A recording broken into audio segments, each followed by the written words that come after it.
Hi. Hello. నమస్తే అందరికి. Welcome to my channel. ఇప్పుడు మనం చెప్పుకోబోతున్న స్టోరీ 'లవ్ యూ కన్నా' ఎపిసోడ్ 53. స్టోరీ చదివే ముందు ఛానల్‌ని తప్పకుండా సబ్స్క్రైబ్ చేసుకొని, లైక్ చేసి, షేర్ చేయండి.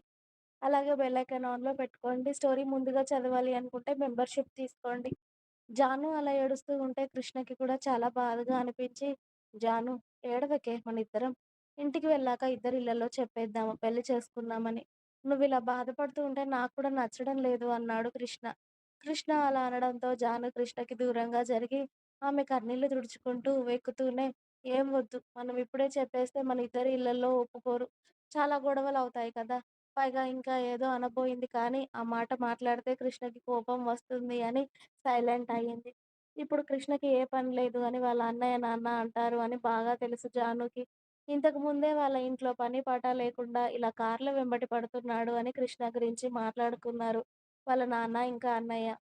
ఇప్పుడు పెళ్లి చేసుకున్నామంటే ఖచ్చితంగా చాలా గొడవలు జరుగుతాయి. అందుకే కృష్ణ కాస్త సెట్ అయ్యాక చెప్తే అప్పుడు ఒప్పుకుంటారేమో అని తన మనసులో అనుకుంది జాను.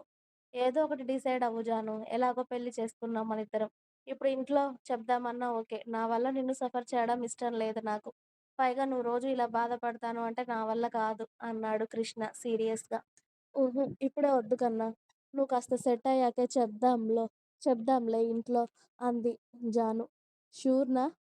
హ్మ్. నిజంగా? ఆ! మరి ఇలా ఉండకే. మనకు టైముంది. ఇవాళ ఒక్కరోజే. మళ్ళీ ఎర్లీ మార్నింగ్ స్టార్ట్ అవ్వాలి.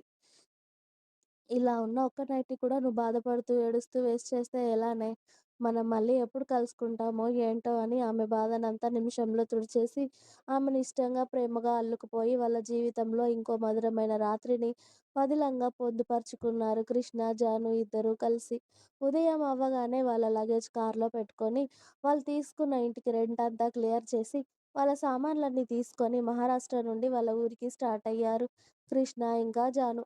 అదే రోజు సిరి కూడా తన వెకేషన్ నుండి స్టార్ట్ అవ్వడంతో, సిరి చేరుకునే టైంకి వీళ్ళు కూడా కరెక్ట్‌గా అక్కడికి చేరుకున్నారు. జాను పాప తాళి కనబడకుండా లోపల డ్రెస్‌లో పిన్నులు పెట్టి దాచేసింది. కానీ ఇక మెట్టెలు తీయక మాత్రం తప్పలేదు. చాలా బాధపడింది అవి తీసేయప్పుడు కూడా. "ఏం పర్లేదులేవే మళ్ళీ పెడతాలే మనందరికీ తెలిసాక" అని కృష్ణ చెప్పడంతో అయిష్టంగానే తీసి వాటిని దాచుకుంది. కరెక్ట్‌గా సిరి వాళ్ళ బస్సు కాలేజ్ ముందు ఆగడంతో సిరిని, జానుని రిసీవ్ చేసుకున్నట్టుగా అక్కడి నుండి ఇంటికి వెళ్లారు కృష్ణ వాళ్ళు. కృష్ణ కార్‌ని షెడ్‌లో ఆపడంతోనే కృష్ణని వదలలేక వదులుతూ కృష్ణని గట్టిగా హత్తుకొని వాళ్ళ ఇంటికి వెళ్ళిపోయింది జాను.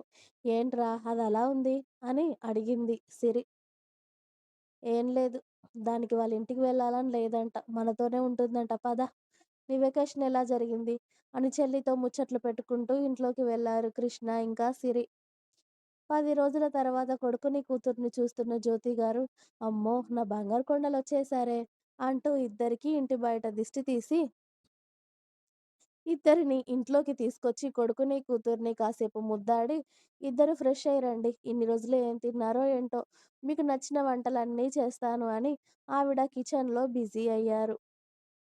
కృష్ణ, సిరి ఫ్రెష్ అయ్యాక జ్యోతి, ప్రసాద్ గారు, కృష్ణ, సిరి కలిసి చక్కగా భోజనాలు చేసి ఎవరి గదిలోకి వాళ్ళు వెళ్ళిపోయారు.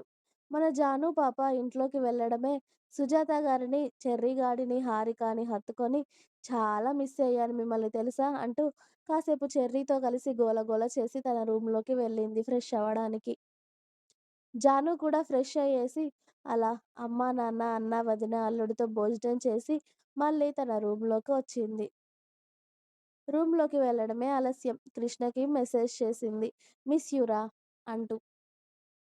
అప్పుడే అతడి రూమ్‌లోకి వెళ్ళిన కృష్ణ మెసేజ్ సౌండ్‌కి ఫోన్ ఓపెన్ చేసి జాను పంపిన మెసేజ్ చూసి నవ్వుతూ "ఒసేయ్ నువ్వు నా దగ్గర నుండి వెళ్లి 2 గంటలు మాత్రమే అయ్యింది" అన్నాడు. అయినా కూడా ఐ మిస్ యూ రా. హా! ఐ లవ్ యూ నే. వీడియో కాల్ చేయరా? ఒక్క నిమిషం ఉండవే చేస్తా అంటూ కృష్ణ జానుకి వీడియో కాల్ చేశాడు. "ఏం చేస్తున్నావురా? తిన్నావా?" అని అడిగింది జాను. ఇప్పుడే నువ్వు? నేను కూడా తిన్నాను కన్నా. కానీ ఇవాళ నువ్వు లేకుండా పడుకోవడం అంటే నా వల్ల అవ్వడం లేదురా! అస్సలు నిద్ర కూడా రావట్లేదు. అలా అయితే వచ్చేసేవే మన ఇంటికి. చేసేవన్నీ చేసేసి ఇలాంటి మాటలు బానే చెప్తావురా నువ్వు. అరె! ఇప్పుడు నేనేమన్నానే నిన్ను? మన ఇంటికి రమ్మని పిలిచాను కదా! నాకు రావాలి అని ఉంది. కానీ ఇప్పుడు నేనక్కడికొచ్చాననుకో, మన ఇళ్లల్లో పెద్ద పెద్ద గొడవలవుతాయి. అలాగే నువ్వు పని మానేసి నా పని మీద ఉంటావు. అవసర అవసరమా మనకిప్పుడే అంత బాధ? మరి మిస్ యూ అంటున్నావు కదా! రేపు కలుస్తానులే. నిన్నే షూర్‌నా? హ్మ్. జాను? ఆ! నాకు కూడా అస్సలు నిద్ర రావడం లేదే నువ్వు పక్కన లేకుండా.